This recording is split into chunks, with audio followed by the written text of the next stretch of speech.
Love is a complicated topic, and our individual beliefs about it underpin the quality of every relationship we will ever have.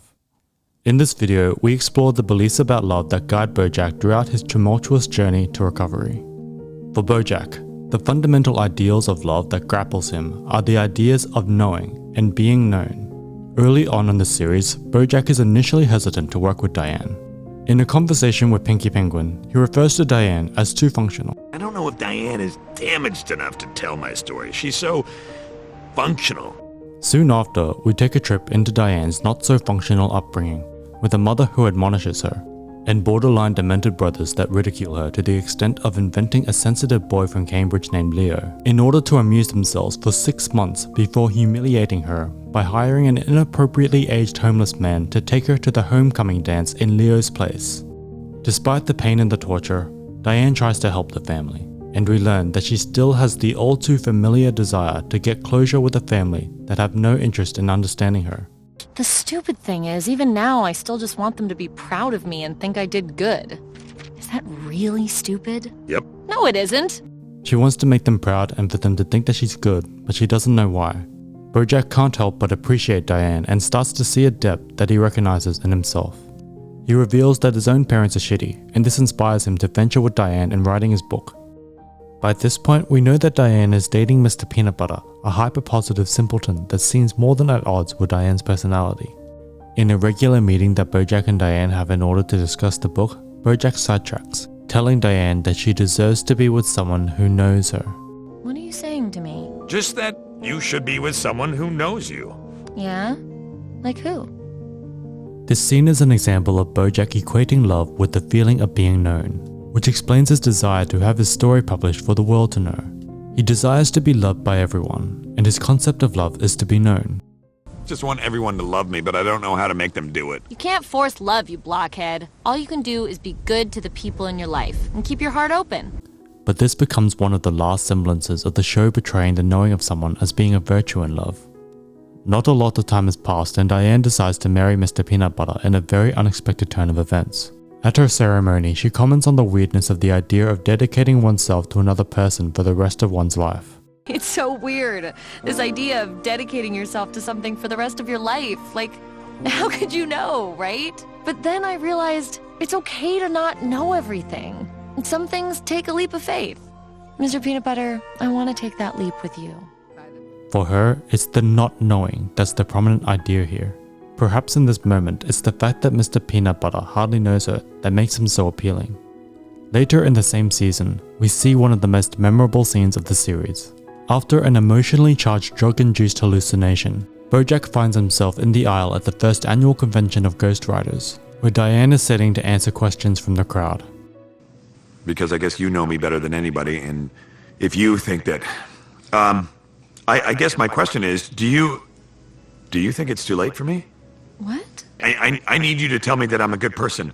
I know that I can be selfish and narcissistic and self-destructive, but underneath all that, deep down, I'm a good person, and I need you to tell me that I'm good. Diane, tell me, please, Diane, tell me that I'm good. The scariest thing for Bojack is to be known and to not be loved, because up to this point he believed deeply, like so many of us do, that if people just got to know him, then they would love him. But he learns that it's not that simple. From this point on, the preference to not be known instead of the preference to be known becomes the overarching theme that guides Bojack for the majority of the rest of the series. This switch happens very quickly. In Season 2, Episode 2, the fame associated with the publishing of his book that revealed his many pitfalls landed him into a series of casual hookups with the readers of the book that knew all too much about him. Growing tired of this trope, he meets a woman who just woke up from a 30-year coma named Wanda. Wanda, meet the one and only Bojack Horseman. Who? Bojack. Who? Bojack Horseman. Is that name supposed to mean something to me? Enamored by Wanda's blissful ignorance of the last 30 years, Bojack instantly strikes up a relationship with her. He goes from being obsessed with the one woman in which he considers to know him best, to one of the few women that has no comprehension of who he is in any way. Eventually, as you'd expect in any relationship, the two do grow to know each other, and with that knowledge comes expectations.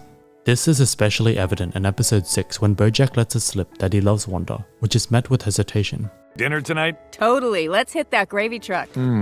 Okay, love ya.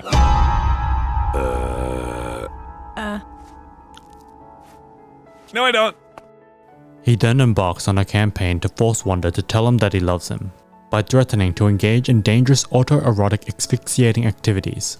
Leading up to this, various scenes reveal Wanda's tendency to ignore Bojack's ongoing infatuation with Diane. You want to talk about the time when you, my good friend, kissed my wife? No! Yes! Hey, did something exciting just happen? Because people on the app are, and I quote, losing their tits. Oh, no. No, I've stumbled onto a cancer support message board. Okay, how do I... Which become impossible to ignore once Diane, existentially stricken by her time in Cordovia, decides to take up camp on Bojack's balcony. Bojack quickly regresses, skipping shoots and responsibilities to lounge around watching reruns of Horsing Around with Diane. Despite Wanda's efforts to persuade Bojack, he is at the mercy of who he is when he is with Diane. Wanda tries to salvage her relationship with Bojack by suggesting that they go on a trip together, which ultimately leads to this. But that doesn't give you the right to be shitty to me. I can't be around someone who's just fueled by bitterness and negativity. Well then, what are you doing here?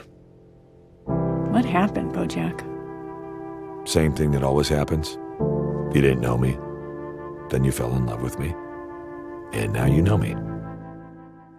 This notion is further enforced throughout the series.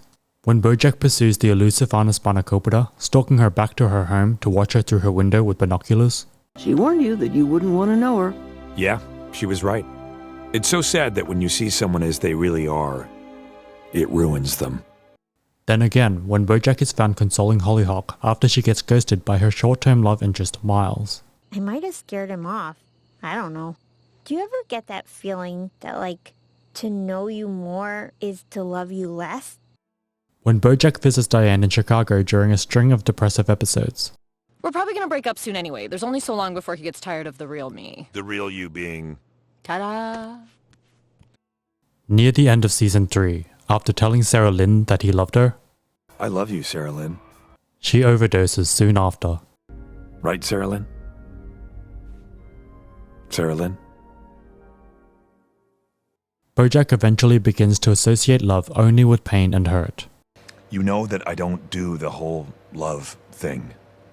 Either you end up hurting someone or they hurt you, so what's the point? Because of the nature of Bojack and Diane's relationship, she had more power than anyone to hurt him. But it also meant that she had more power than anyone to change him. We can see the manifestation of this dynamic near the end of season 5 after Bojack gives a speech about Filbert. I think that that's what this show says, is that we're all terrible, so therefore we're all okay. What?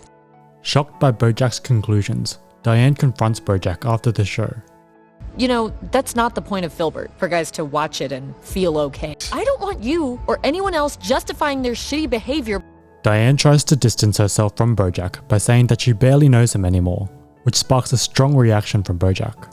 I feel like I barely know you anymore. Oh, bullshit. Don't give me that. It's true. I don't know you. No, you know me. You do. Then what the hell happened in New Mexico? The two of them go back and forth, dishing out resentful comments, and Bojack tells Diane that he's not going to change and that he doesn't need her help. You haven't changed at all. Yes, congratulations. You are the last person to get that. I'm not gonna change. I don't need your help for changing, so you can stop trying to make me your project. But when push comes to shove and Diane threatens to walk away for good, Bojack spills the beans about New Mexico. Then in what appears to be a moment of disgust, Diane says goodbye, forcing Bojack to panic. And she walked in and I was with her daughter, but again, nothing had happened yet. Yet? Nothing happened. Goodbye, Bojack. Diane, Hey, no. Ah! You wanted me to tell you, I told you. You know everything. Eventually, after his addiction to painkillers leads him to physically abusing his co-star in front of a crowd of cameras, Bojack seeks Diane out, begging for help, and she is able to push him towards rehabilitation and getting the real help he needs. I am here because I need help. We later learn in The View from Halfway Down that Bojack's father's greatest fear was that he'd be known by Bojack. I wanted you to respect me. I wanted you to love me. I was so afraid that you would know that. This scene is a commentary on one of the saddest situations the human experience has to offer.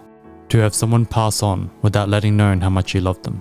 For both Bojack and his father, they believed for too long that to know them would be akin to loving them less. and it robbed them of so many of life's joys.